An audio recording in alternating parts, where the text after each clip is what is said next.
I'm here in Hudson, North Carolina with Mayor Weidner Abernethy for the Woodwork Merit Badge.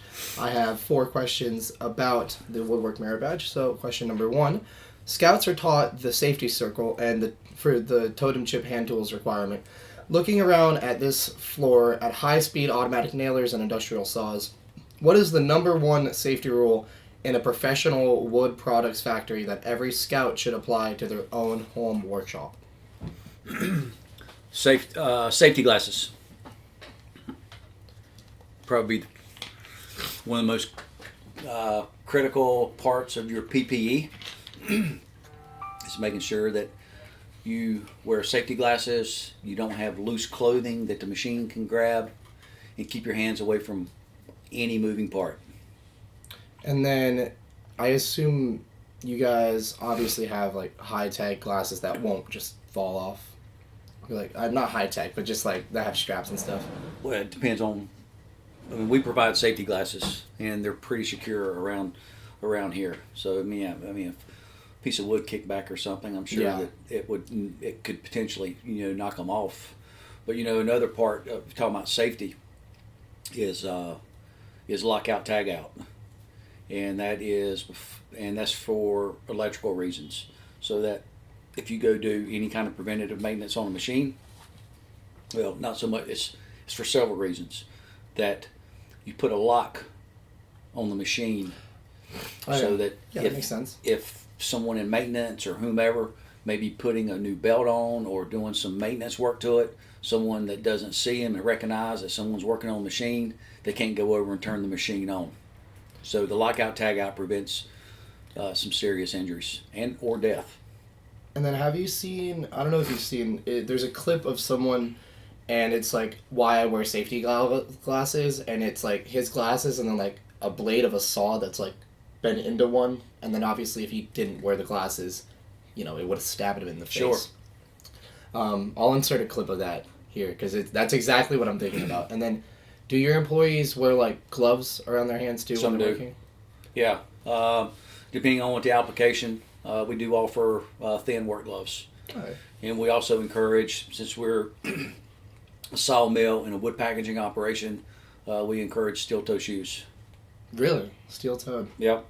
I was going to say just closed-toed, but that's... is it like steel just around where the toe would be? It is. Okay, that makes sense. Yep. Okay, next question. Requirement 5 of the Merit Badge is about creating a working drawing before you ever touch a saw. When a client asks for a custom crate for something as complex as a jet engine or a massive truck part, what does your blueprint process look like, and how do you ensure the wood won't fail under that much weight? So we have software that we plug into what the application is. And so if the customer is building, let's just say that they've got a part that weighs 1,000 pounds. They may want to stack it 5 high in the warehouse.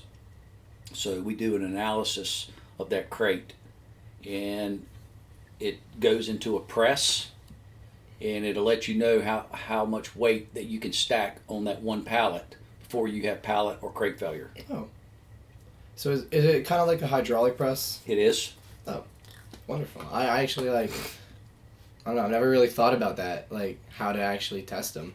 And then what would you say would be like the heaviest thing that the crates have held? 10,000 pounds. Oh, wow. That's... I don't even know what that is. Is that like a car weight? Or... Could be. I don't really have a frame of reference for weight that much. Next question is... My truck weighs about 8,000 pounds. Okay. So So that makes sense. That'll give you a reference. My Volvo is probably like 6,000, maybe? I don't know. I don't know. I can look it up. Yeah. So you took over Carolina Base-Pac and have grown it from a small crew to major operation. Looking back on that journey, what has been the most rewarding part of building a career in the wood products industry, and what advice would you give a scout who wants to turn a skill like woodworking into a lifelong business? Well, you got to be passionate with what you do, and you have to enjoy your work. It's been rewarding for my family, and also I take pride in, we've got 48 employees, and I take pride in being able to provide a job and an income to our employees. It's good. It's always a positive atmosphere on the local economy too. Absolutely. Would you say that there was like a wide opening for jobs in the area when you started growing it? Well, I take care of the sales, so basically every company out, any manufacturer out there uses wood packaging. They use pallets, so there is a wide market of potential customers that is within our, our radius is about 100 to 150 miles, and there's a lot of manufacturing that's in this area. So the opportunity to grow the business is there. It's according to what kind of drive you have and how hungry you are and how much growth you want to experience. And then let's say I'm a company and I want to order something. How does that process look like from me ordering it through the facility here? So we establish, like you said, a blueprint, and it's a drawing, and it shows the spec, and it shows how many boards are on top of the pallet, how many boards are on the bottom of the pallet, and it's a spec that we use for production, and then that same spec goes to the pallet builders, and we don't deviate from it. Oh. And then last question, how do you balance the high-speed demands of running Carolina Base-Pac with your public service as mayor, and what does citizen leadership mean to you in both roles? Well, you definitely have to manage your time. This time management, and that's important. And you know how many hours you want to work during the day. You know, a normal day is probably 10 hours a day. You know, some folks it's 8 hours a day. I normally get in the office around 4:30, 5 o'clock in the morning, and it's kind of my quiet time, if you will, when I can get a lot of remedial things taken care of. Because you can see it's been, people are constantly coming in and out, and phones ringing, and just there's a lot of moving parts in running this business. And then how much time would you say you devote towards this and then towards being mayor? And then how does the travel time affect that as well?